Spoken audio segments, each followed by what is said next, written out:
Hi friends, എല്ലാവർക്കും നമസ്കാരം. ഇന്നത്തെ റെസിപ്പി പ്ലം കേക്കിൻ്റെ റെസിപ്പിയാണ്. പ്ലം കേക്കിൻ്റെ റെസിപ്പി വീഡിയോ നമ്മളിതിന് മുൻപ് 2 എണ്ണം അപ്ലോഡ് ചെയ്തിട്ടുണ്ട്. അപ്പോൾ അത് കാണാത്തവരുണ്ടെങ്കിൽ കണ്ടു നോക്കിക്കോളൂ. അത് നമ്മൾ ഓവനും ബീറ്ററും യൂസ് ചെയ്തിട്ടാണ് ഉണ്ടാക്കിയിട്ടുള്ളത്. പിന്നെ അതുപോലെ തന്നെ അതിലൊരു റെസിപ്പി എന്ന് പറയുമ്പോൾ നമ്മൾ ഗോതമ്പ് പൊടിയും ശർക്കരയും വെച്ചിട്ടാണ് ഉണ്ടാക്കിയിട്ടുള്ളത്. ഈ ഒരു റെസിപ്പി എന്ന് പറയുമ്പോൾ നമ്മളിതിന് ഓവനോ ബീറ്ററോ പ്രഷർ കുക്കറോ യൂസ് ചെയ്യുന്നില്ല. അതുപോലെ തന്നെ ഇതിലെ ഡ്രൈ ഫ്രൂട്ട്സ് ഒന്നും നമ്മൾ സോക്ക് ചെയ്യാതെ ഇൻസ്റ്റൻ്റ് ആയിട്ടാണ് ഉണ്ടാക്കിയെടുക്കുന്നത്. വളരെ എളുപ്പത്തിൽ ഉണ്ടാക്കിയെടുക്കാൻ പറ്റുന്ന നല്ല ടേസ്റ്റി ആയിട്ടുള്ള ഒരു പ്ലം കേക്കിൻ്റെ റെസിപ്പിയാണിത്. അപ്പോൾ നമുക്കത് എങ്ങനെയാണ് ചെയ്യാൻ നോക്കാം. ആദ്യം നമുക്ക് കേക്കിൽ ചേർത്ത് കൊടുക്കാൻ വേണ്ടിയിട്ട് ഒരു കാരമൽ സൊല്യൂഷൻ റെഡിയാക്കി എടുക്കണം. അപ്പോൾ അതിന് വേണ്ടിയിട്ട് ഇതുപോലെ ഒരു പാൻ അടുപ്പത്ത് വെച്ചിട്ട് ഒരു 1/4 കപ്പ് പഞ്ചസാര ഇട്ട് കൊടുക്കാം. ഇനി ഈ പഞ്ചസാര ഇതുപോലെ ഒന്ന് പരത്തിയിട്ട് കൊടുക്കാം. അതിനുശേഷം നമുക്ക് ഫ്ലെയിം ഓൺ ചെയ്യാം. എന്നിട്ട് ഹൈ ഫ്ലെയിമിൽ വെച്ചിട്ട് ഇത് ചൂടാക്കിയെടുക്കാം. ഇതിലിപ്പോൾ നമ്മൾ വെള്ളമൊന്നും ഒഴിച്ചു കൊടുക്കുന്നില്ല, അങ്ങനെ തന്നെ ചൂടാക്കിയെടുക്കുകയാണ്. പിന്നെ നമ്മൾ ഈ പഞ്ചസാര ഇളക്കി കൊടുക്കേണ്ട ആവശ്യമില്ല. ഈ സമയത്ത് അത് തന്നെ മെൽറ്റ് ആവാനായിട്ട് തുടങ്ങും. അപ്പോൾ ഹൈ ഫ്ലെയിമിൽ വെച്ചിട്ട് തന്നെ നമുക്ക് ചൂടാക്കിയെടുക്കാം. കുറച്ച് സമയം കഴിയുമ്പോൾ ഇതുപോലെ മെൽട്ടായിട്ട് കളറൊക്കെ ഒന്ന് ചേഞ്ച് ആവാനായിട്ട് തുടങ്ങും. അപ്പോൾ നമുക്കിതുപോലെ ഒരു കയ്യിൽ വെച്ചിട്ട് നന്നായിട്ടൊന്ന് മിക്സ് ചെയ്ത് കൊടുക്കാം. എന്നിട്ട് ഇത് ഒരു മീഡിയം ഫ്ലെയിമിൽ ഇട്ടിട്ട് നമുക്ക് വീണ്ടും നന്നായിട്ട് ചൂടാക്കിയെടുക്കണം. ഇത് നമുക്കൊരു ഡാർക്ക് ബ്രൗൺ ഷെയ്ഡായിട്ടാണ് കിട്ടുന്നത്. ആ ഒരു കളറിൽ കിട്ടുമ്പോഴാണ് നമുക്ക് കേക്ക് ബാറ്ററിൽ ചേർത്ത് കൊടുക്കുമ്പോൾ കേക്കിന് നല്ലൊരു കളർ കിട്ടുള്ളൂ. പിന്നെ ഫ്ലെയിം നന്നായിട്ട് ശ്രദ്ധിക്കണം കേട്ടോ. ഹൈ ഫ്ലെയിമിൽ ഇനി വെച്ച് കൊടുക്കണ്ട. ഇത് കരിഞ്ഞു പോയി കഴിഞ്ഞാൽ നമ്മൾ കേക്കിൽ ചേർത്ത് കൊടുത്താൽ കേക്കിൻ്റെ ടേസ്റ്റൊക്കെ മാറും. അപ്പോൾ അത് കാരണം മീഡിയം ഫ്ലെയിമിൽ വെച്ചിട്ട് തന്നെ ചെയ്തെടുത്താൽ മതി. ഒരു 4-5 മിനിറ്റ് സമയം എടുക്കും ഇത് കളർ ചേഞ്ചായി വരാൻ വേണ്ടിയിട്ട്. അപ്പോൾ അതുവരെ നമുക്കിതൊന്ന് ഇളക്കി കൊടുക്കാം ഇടയ്ക്ക്. ഇപ്പോൾ ഇതിൻ്റെ കളറൊക്കെ ഒന്ന് ചേഞ്ച് ആയിട്ടുണ്ട് കേട്ടോ. അതിങ്ങനെ പതഞ്ഞ് വരണം. പതഞ്ഞ് വരുന്ന സമയത്ത് നമുക്ക് ഫ്ലെയിം ഓഫ് ചെയ്യാം. ഇനി ഇതിൽ നമുക്ക് നല്ല ചൂടുള്ള വെള്ളമാണ് ഒഴിച്ചു കൊടുക്കേണ്ടത്. അപ്പോൾ വെള്ളം ഒഴിച്ചു കൊടുക്കുന്ന സമയത്ത് ഇത് വല്ലാതെ ഇങ്ങനെ പുകയാനും അതുപോലെ പൊട്ടിത്തെറിക്കാനൊക്കെ തുടങ്ങും. അപ്പോൾ അതിന് വേണ്ടിയിട്ട് നമ്മൾ ഫ്ലെയിം ഒന്ന് ഓഫ് ചെയ്ത് വെച്ചതിന് ശേഷം ചൂടുവെള്ളം ഒഴിച്ചു കൊടുത്താൽ മതി. നല്ല തിളച്ച വെള്ളം തന്നെയാണ് കേട്ടോ ഒഴിച്ചു കൊടുക്കേണ്ടത്. ഏകദേശം ഒരു 1/4 കപ്പ് വെള്ളമാണ് ഇപ്പോൾ ഞാനതിൽ ഒഴിച്ചു കൊടുത്തിട്ടുള്ളത്. ഇനി ഇത് നമുക്ക് നന്നായിട്ടൊന്ന് തിളപ്പിച്ചെടുക്കാം. ഒരു 2-3 മിനിറ്റ് നേരം ഒന്ന് തിളപ്പിച്ചെടുക്കാം. ഈ വെള്ളം നമ്മളിതിൽ ഒഴിച്ചു കൊടുത്തില്ല എന്നുണ്ടെങ്കിൽ ഇതിങ്ങനെ തന്നെ ഉറച്ചു പോവും. അപ്പോൾ നമുക്ക് കേക്കിൻ്റെ ബാറ്ററിൽ അത് ചേർത്ത് കൊടുക്കാൻ പറ്റില്ല. അപ്പോൾ നന്നായിട്ടൊന്ന് ലൂസാക്കി എടുക്കാൻ വേണ്ടിയിട്ടാണ് ഇപ്പോൾ വെള്ളം ഒഴിച്ചു കൊടുത്തിട്ട് ഇതുപോലെ തിളപ്പിച്ചെടുക്കുന്നത്. ഇത്രയും തിളപ്പിച്ചാൽ മതിയാവും. അപ്പോൾ ഇനി നമുക്ക് ഫ്ലെയിം ഓഫ് ചെയ്തിട്ട് ഇത് തണുക്കാനായിട്ട് വെക്കാം. നന്നായിട്ട് തണുത്ത് വന്നതിന് ശേഷം വേണം നമുക്ക് കേക്ക് ബാറ്ററിൽ ചേർത്ത് കൊടുക്കാൻ. ഇനി നമുക്ക് കേക്കിന് വേണ്ട ഡ്രൈ ഇൻഗ്രീഡിയൻസ് ഒക്കെ ഒന്ന് അടഞ്ഞെടുക്കാം. അപ്പോൾ അതിന് വേണ്ടിയിട്ട് നമുക്ക് 1 കപ്പ് മൈദ ഇതിലിട്ട് കൊടുക്കാം. 1 കപ്പ് എന്ന് പറയുമ്പോൾ 250 ml കപ്പിന് 1 കപ്പാണ് കേട്ടോ എടുത്തിരിക്കുന്നത്. പിന്നെ നമുക്കിതിൽ ചേർത്ത് കൊടുക്കേണ്ടത് 1 ടീസ്പൂൺ ബേക്കിംഗ് പൗഡർ. ഇനി നമുക്ക് ഈ കേക്കിലെ മധുരം ഒന്ന് ബാലൻസ് ചെയ്യാൻ വേണ്ടിയിട്ട് ഒരു നുള്ളു ഉപ്പ് ചേർത്ത് കൊടുക്കാം. പിന്നെ നമുക്കിതിലേക്ക് ചേർത്ത് കൊടുക്കേണ്ടത് കുറച്ച് സ്പൈസസിൻ്റെ ഒരു മിക്സാണ്. അതായത് പട്ട, ഗ്രാമ്പൂ, ഏലക്കായ, ജാതിക്ക, ഇത് 4ഉം കൂടിയിട്ട് പൊടിച്ചെടുത്താണ്. അത് 1 ടീസ്പൂൺ ചേർത്ത് കൊടുക്കാം. ഇത് ചേർത്ത് കൊടുക്കുമ്പോഴാണ് നമ്മുടെ പ്ലം കേക്കിന് നല്ലൊരു ടേസ്റ്റും ഫ്ലേവറും കിട്ടുക.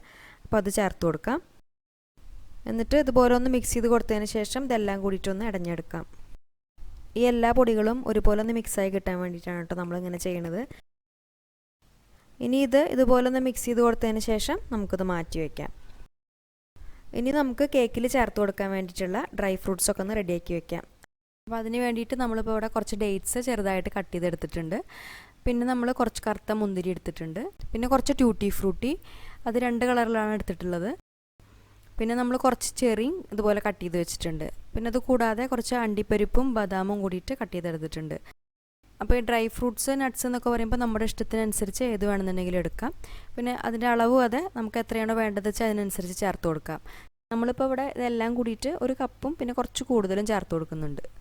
സാധാരണ രീതിയിൽ ഡ്രൈ ഫ്രൂട്ട്സ്, നട്ട്സൊക്കെ നമ്മൾ റമ്മ്, വൈൻ അല്ലെങ്കിൽ ഫ്രൂട്ട് ജ്യൂസിലൊക്കെ സോക്ക് ചെയ്തിട്ടാണ് കേക്കിന് വേണ്ടിയിട്ട് എടുക്കാറ്. പക്ഷേ ഇവിടെ ഇപ്പോൾ നമ്മളതൊന്നും ചെയ്യുന്നില്ല. ഇൻസ്റ്റൻ്റായിട്ട് അങ്ങനെ തന്നെ ചേർത്ത് കൊടുത്തിട്ട് ഉണ്ടാക്കിയെടുക്കുകയാണ്. അപ്പോൾ അതിന് വേണ്ടിയിട്ട് ആദ്യം നമുക്ക് ഇതിലേക്ക് കുറച്ച് മൈദ ഇട്ട് കൊടുത്തിട്ട് ഒന്ന് മിക്സ് ചെയ്ത് വെക്കണം. അല്ലെങ്കിൽ പിന്നെ നമ്മൾ കേക്ക് ഉണ്ടാക്കി കഴിഞ്ഞാൽ ഈ ഡ്രൈ ഫ്രൂട്ട്സൊക്കെ കേക്കിൻ്റെ താഴെ പോയി അടിയും. അപ്പോൾ അത് ഒഴിവാക്കാൻ വേണ്ടിയിട്ടാണ് മൈദ ചേർത്ത് കൊടുക്കുന്നത്. അപ്പോൾ ഒരു 1.5 ടേബിൾ സ്പൂണോളം മൈദ ചേർത്തിട്ട് നന്നായിട്ടൊന്ന് മിക്സ് ചെയ്ത് വെക്കാം. അപ്പോൾ ഈ ഒരു റെസിപ്പിയിൽ ഇപ്പോൾ നമ്മൾ 1 കപ്പും 1.5 ടേബിൾ സ്പൂൺ മൈദയാണ് കേട്ടോ എടുത്തിരിക്കുന്നത്. ഇനി ഇതും നമുക്ക് മാറ്റി വയ്ക്കാം.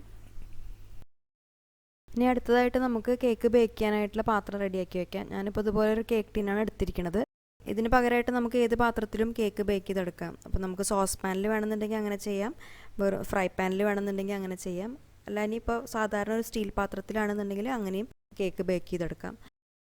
അപ്പോൾ ആദ്യം നമ്മൾ ഈ പാത്രത്തിൽ കുറച്ച് എണ്ണയോ ബട്ടറോ ഒന്ന് തടവി കൊടുത്തതിന് ശേഷം ഇതുപോലെ ബട്ടർ പേപ്പർ വെച്ച് കൊടുക്കുകയാണ് ചെയ്യണത്.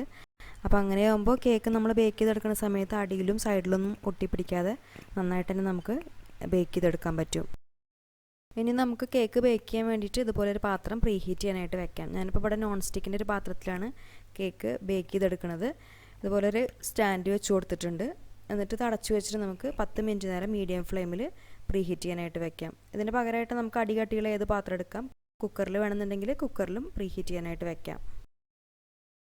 ഇനി കേക്കിന് വേണ്ട വെറ്റ് ഇൻഗ്രീഡിയൻസ് റെഡിയാക്കാനായിട്ട് നമ്മൾ മിക്സിയാണ് യൂസ് ചെയ്യണത്. അപ്പോൾ ബീറ്റർ കയ്യിലുള്ളവർക്ക് ബീറ്റർ എടുക്കാം, അല്ലെങ്കിൽ ഇതുപോലെ മിക്സിയുടെ ജാർ എടുത്താലും മതി. അല്ലെങ്കിൽ നമുക്ക് വിസ്കോ ഫോർക്ക് ഏതെങ്കിലും ഒന്ന് യൂസ് ചെയ്യാം. പക്ഷേ അതിൽ ചെയ്യുന്നതിനേക്കാളും കുറച്ചും കൂടി ഈസിയാണ് നമുക്ക് മിക്സിയിലെല്ലാം കൂടിയിട്ട് ബ്ലെൻഡ് ചെയ്തെടുക്കുമ്പോൾ.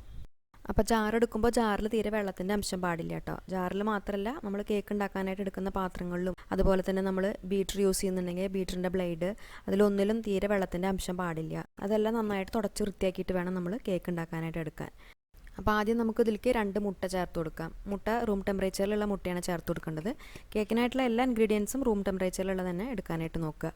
ഫ്രിഡ്ജിലൊക്കെ വെച്ചിരിക്കുകയാണെന്നുണ്ടെങ്കിൽ നമ്മൾ കേക്ക് ഉണ്ടാക്കുന്നതിൻ്റെ 2 മണിക്കൂർ മുൻപായിട്ട് പുറത്തെടുത്ത് വയ്ക്കുക. എന്നിട്ട് തണുപ്പ് നന്നായിട്ട് വിട്ടതിന് ശേഷം മാത്രം ഇതിനായിട്ട് എടുത്താൽ മതി. അല്ലെങ്കിൽ പിന്നെ നമുക്ക് കേക്ക് ശരിയായി കിട്ടില്ല. ഇനി അടുത്തതായിട്ട് നമ്മളിതിൽ ചേർത്ത് കൊടുക്കുന്നത് കേക്കിന് മധുരത്തിന് ആവശ്യമായിട്ടുള്ള പഞ്ചസാരയാണ്. അപ്പോൾ ഞാനിപ്പോൾ ഇവിടെ 1/2 കപ്പ് പഞ്ചസാരയാണ് എടുത്തിരിക്കുന്നത്. 1/2 കപ്പ് പഞ്ചസാര എന്ന് പറയുമ്പോൾ അത്യാവശ്യം നല്ലൊരു മധുരമാണ്. ഇനി നമ്മളിതിൽ ചേർത്ത് കൊടുക്കുന്നത് ബട്ടറാണ്. അപ്പോൾ റൂം ടെമ്പറേച്ചറിലുള്ള ബട്ടറാണ് നമ്മൾ ചേർത്ത് കൊടുക്കുന്നത്. ഇതൊരു 1/3 കപ്പ് വരും, അതായത് ഒരു 6 ടേബിൾ സ്പൂണോളം ബട്ടർ വരും.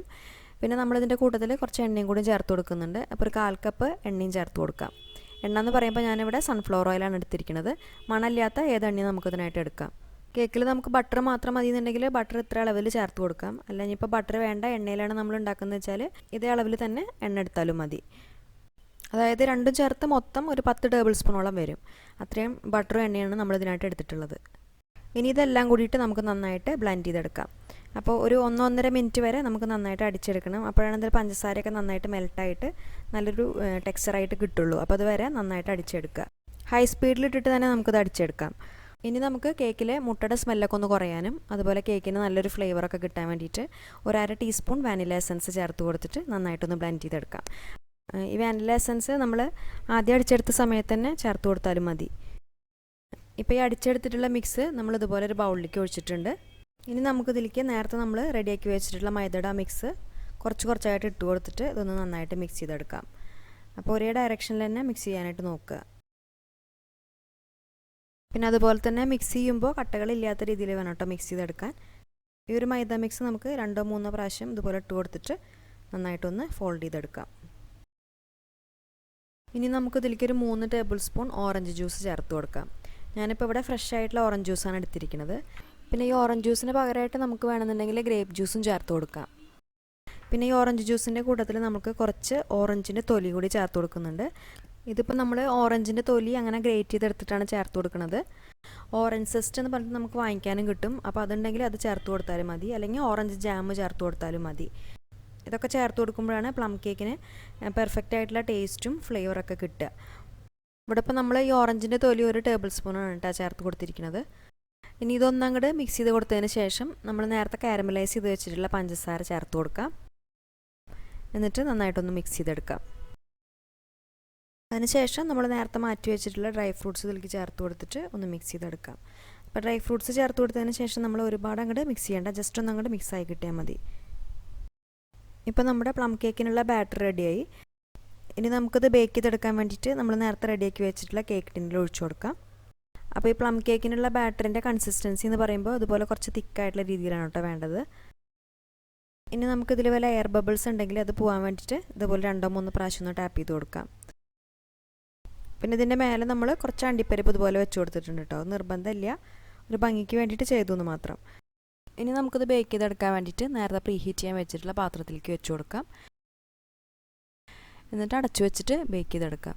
അപ്പോൾ ഈ ഒരു കേക്ക് ബേക്ക് ചെയ്യാനായിട്ട് 1 മണിക്കൂർ സമയമാണ് കേട്ടോ എടുത്തത്. ഞാനിത് ലോ ഫ്ലെയിമിൽ വെച്ചിട്ടാണ് ബേക്ക് ചെയ്തെടുത്തത്. അപ്പോൾ ഇനി നമുക്ക് 1 മണിക്കൂറിന് ശേഷം ഇത് തുറന്ന് നോക്കാം. ഇപ്പോൾ ഇത് 1 മണിക്കൂർ കഴിഞ്ഞിട്ടുണ്ട്. നമുക്കിനി ഇത് ബേക്കായോ എന്ന് അറിയാൻ വേണ്ടിയിട്ട് ഇതുപോലെ ഒരു സ്ക്വയർ വെച്ചിട്ടൊന്ന് കുത്തി നോക്കാം. ഇപ്പോൾ ഇത് ക്ലീനായിട്ട് കിട്ടിയിട്ടുണ്ട്. ഞാനിതൊരു 50 മിനിറ്റൊക്കെ ആയപ്പോൾ തുറന്ന് നോക്കിയിട്ടുണ്ടായിരുന്നു. അപ്പോൾ അത് കറക്റ്റായിട്ട് ബേക്ക് ആയിട്ടുണ്ടായിരുന്നില്ല. അപ്പോൾ ഒരു 10 മിനിറ്റ് കൂടി വെച്ച് കൊടുത്തിട്ടാണ് ബേക്ക് ചെയ്തെടുത്തത്. അങ്ങനെ ഇപ്പോൾ മൊത്തത്തിൽ 1 മണിക്കൂർ സമയം കേട്ടോ ഈ കേക്കിൻ്റെ ബേക്കിംഗ് ടൈം. ഇനി ഇത് നന്നായിട്ട് തണുത്ത് വന്നതിന് ശേഷം നമുക്ക് കട്ട് ചെയ്ത് നോക്കാം. ഇപ്പോൾ കേക്ക് നന്നായിട്ട് തണുത്ത് വന്നതിന് ശേഷം നമ്മൾ പുറത്തെടുത്ത് വെച്ചിട്ടുണ്ട്. ഇനി ഇതൊന്ന് കട്ട് ചെയ്ത് നോക്കാം.